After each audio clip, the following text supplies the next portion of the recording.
టైంలో చంద్రబాబు నాయుడు గారు ఇచ్చిన హామీలన్నిటికీ పవన్ కళ్యాణ్ గారు కూడా మద్దతు ఇచ్చారు. ఇప్పుడు కనీసం ఆ పవన్ కళ్యాణ్ గారు ఏమన్నా మాట్లాడుతున్నారా? ఆయన ఏం మాట్లాడట్లేదమ్మా. ఆయన ఎంతసేపు ఆయన ఏదో సనాతన ధర్మం అని ఏదో తిరుగుతున్నారు. అంతవరకు ఆయన పని ఏదో ఆయన చేసుకుంటున్నాడు. కానీ ఎన్నికల టైంలో నా హిందూస్, నా ముస్లిము, నా క్రిస్టియన్ అన్నారు. కానీ ఇవాళ రోజున సనాతన ధర్మం అని చెప్పేసి అని అంటున్నారు. దాని గురించి ఏమంటారు? అవునమ్మా, అప్పుడు ఆ బట్టలు ధరించడం కానీ అవన్నీ ఏం చేయలేదు. మరి గెలిచాక మరి అవన్నీ ఇప్పుడు చెప్తున్నారు. ఆయన అందరికీ సమానంగా చూసుకోవాలి. అది ఏ కులమైనా కానీ, క్రిస్టియన్స్ అయినా, సాయిబులైనా, హిందువులైనా, ఎవరైనా అందరూ ఒకటే.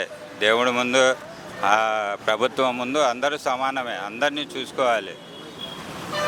ఒకళ్ళకే మేము వర్తిస్తామంటే అది కరెక్ట్ కాదు కదా. అది ఇప్పుడు జగన్ గారేమో హామీలు ఇస్తే శ్రీలంక అయిపోద్ది ఆంధ్రప్రదేశ్ అన్నారు కదా. మరి ఇప్పుడు చంద్రబాబు నాయుడు గారు కూడా అన్ని సూపర్ 6 అనే హామీలు ఇచ్చారు. మరి ఇప్పుడు ఆంధ్రప్రదేశ్ ఏమైద్ది అంటారు?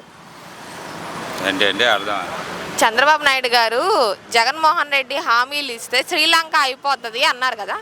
కానీ ఇవాళ రోజున చంద్రబాబు నాయుడు గారు సూపర్ 6 హామీలు ఇచ్చారు. మరి ఇప్పుడు ఆంధ్రప్రదేశ్ ఏమవుతుంది ఆయన హామీలకి? చూద్దాం, వెయిట్ చూద్దామ్మా. ఇప్పుడే మనం ఏం చెప్పలేం కదా. ఒక సంవత్సరానికి ఇంకా 4 సంవత్సరాలు పరిపాలన చేయాలి. చేసినప్పుడు దాన్ని బట్టి